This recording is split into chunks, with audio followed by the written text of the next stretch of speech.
അല്ല അതെന്നാ പറഞ്ഞേ, ഒയാസിസിന് നല്ല ഉറപ്പുണ്ടായിരുന്നു ഇത് കിട്ടുമെന്ന്. അതിനു വേണ്ട ഏർപ്പാട് അവർ ചെയ്തിരുന്നു. ഇപ്പോൾ മന്ത്രിസഭ അത് റെഗുലറൈസ് ചെയ്ത് കൊടുക്കുകയാണ് ചെയ്തത്. അവിടെയാണ് പ്രശ്നം. ഒരു തെറ്റ് റെഗുലറൈസ് ചെയ്ത് കൊടുക്കുകയാണ് മന്ത്രിസഭ ചെയ്തത്.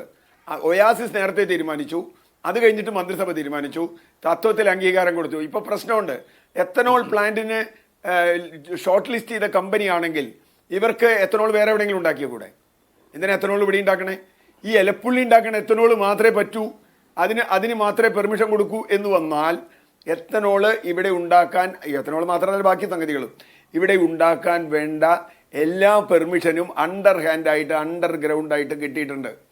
ആ അണ്ടർഗ്രൗണ്ട് കിട്ടിയത് കൊണ്ട് തന്നെയാണ് അവർ എക്സ്പ്രഷൻ ഓഫ് ഇൻട്രസ്റ്റ് കൊടുത്തത്. ഇപ്പം തന്നെ വേണമെങ്കിൽ അതല്ല, ഇവർ പറയാതെയാണ് അത് കൊടുത്തതെങ്കിൽ ഇതിപ്പോൾ റദ്ദാക്കാം സർക്കാരിന്. കാരണം എന്താ, ഞങ്ങൾ അനുമതി തരുന്നതിന് മുമ്പ് നിങ്ങൾ അപേക്ഷിച്ചു എവിടേക്ക്?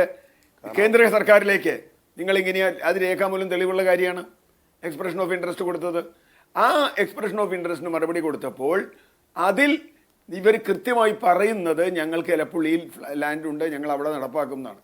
എന്ന് പറഞ്ഞാൽ മന്ത്രിസഭ തീരുമാനിക്കുന്നതിന് മുമ്പ് ഒയാസിസ് തീരുമാനിച്ചു എന്നാണോ പറയേണ്ടത്?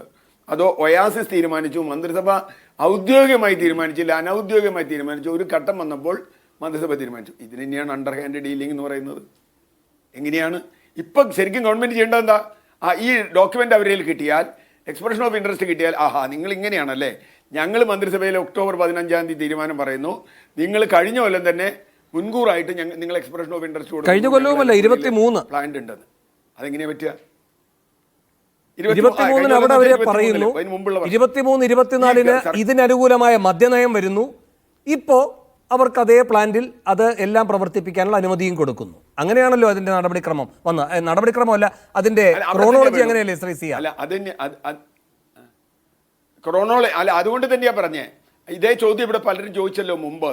ചിറ്റൂരിൽ ഒരു ഷുഗർ മില്ലുണ്ട്, അവർക്ക് വെള്ളം കൊടുക്കാൻ ഇതുവരെ KWനോ അല്ലെങ്കിൽ സർക്കാരിനോ കഴിഞ്ഞിട്ടില്ല. സർക്കാരിൻ്റെ മില്ല മലബാർ ഡിസ്റ്റിലറീസ്. അതിന് പോലും കൊടുക്കാതെ ഒയാസിസിന് കൊടുക്കാമെന്നും ഒയാസിസിന് അനുമതി കൊടുക്കാമെന്നും വെള്ളം കൊടുക്കാമെന്നും മുൻകൂർ തീരുമാനിച്ചിട്ടില്ലെങ്കിൽ ഒയാസിസിന് ഒരിക്കലും സെൻട്രൽ ഗവൺമെൻറ്റിന് അങ്ങനെ ഒരു അഫിഡവിറ്റ് കൊടുക്കാൻ പറ്റില്ല, എക്സ്പ്രഷൻ ഓഫ് ഇൻട്രസ്റ്റ് കൊടുക്കാൻ പറ്റില്ല. അപ്പോൾ ആ ഉറപ്പ് ഇവർക്ക് കിട്ടിയിട്ടുണ്ടെങ്കിൽ ഒന്നുകിൽ ഇതിൽ ഉറപ്പ് നേരത്തെ കൊടുത്തു മന്ത്രിസഭ തീരുമാനിക്കുന്നതിന് മുമ്പ്, അല്ലെങ്കിൽ അവരൊരു തെറ്റ് ചെയ്തു, ഈ പ്രാഥമിക അനുമതി സർക്കാർ ഇപ്പോൾ റദ്ദാക്കണം. കാരണം ഞങ്ങൾ പറയാതെ നിങ്ങളോട് ആരാ പറഞ്ഞത് കൊടുക്കാൻ?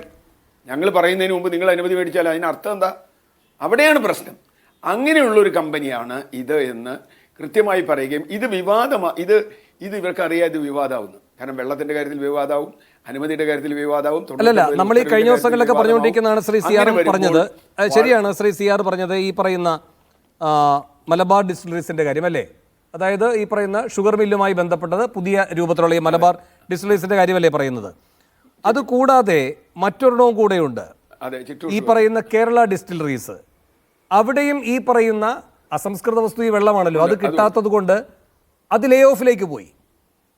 അങ്ങനെ പോയതിന്റെ ഭാഗമായി പിന്നീട് മറ്റൊരു സംരംഭം എന്ന നിലയിൽ മറ്റൊരു ഗ്രൂപ്പ് അതുമായി ബന്ധപ്പെട്ട അനുമതിക്ക് വേണ്ടി ഇതേ സർക്കാരിനെ സമീപിച്ചു. ഒന്നും ഉണ്ടായിട്ടില്ല. 4 വർഷമായി ഒന്നും ഉണ്ടായിട്ടില്ല. ഇപ്പൊ ഇത്ര ആളുകൾക്ക് ജോലി കൊടുക്കുമെന്നല്ലേ ഈ മന്ത്രി പറഞ്ഞുകൊണ്ടിരിക്കുന്നത്? ഇത്രയും ആളുകളുടെ ജോലി പോയ കാര്യത്തിൽ ഈ മന്ത്രിയുടെ സർക്കാർ എന്ത് നടപടിയെടുത്തു? ഈ മന്ത്രിക്ക് മറുപടി ഉണ്ടോ? ഇല്ലല്ലോ. ഒയാസിസിന്റെ കാര്യത്തിൽ മാത്രമല്ലേ താല്പര്യം? അല്ല, പെപ്സി പൂട്ടി, കൊക്കോകോള പൂട്ടി, അത് നേരത്തെ പൂട്ടി, ഇപ്പോൾ ഈ മലബാർ ഡിസ്റ്റിലറി പൂട്ടി, കേരള ഡിസ്റ്റിലറി പൂട്ടി. ഇതിലൊക്കെ തൊഴിൽ പോയ ആളുകളുടെ കാര്യത്തിൽ ഒരു താല്പര്യമില്ലാത്തൊരു ഗവൺമെൻറ് ഇപ്പോൾ തൊഴിൽ, അത് തന്നെയാണ് പ്രശ്നം. ഇപ്പോൾ തൊഴിൽ കിട്ടും എന്ന് പറയുന്നത് അതിലാണ് ഈ സ്ഥാപിത താല്പര്യങ്ങൾ അല്ലെങ്കിൽ വെസ്റ്റഡ് ഇൻട്രസ്റ്റ് ഉണ്ട് എന്ന് സാധാരണ മനുഷ്യർക്ക് സാമാന്യ ബുദ്ധിക്ക് മനസ്സിലാവുക. ആ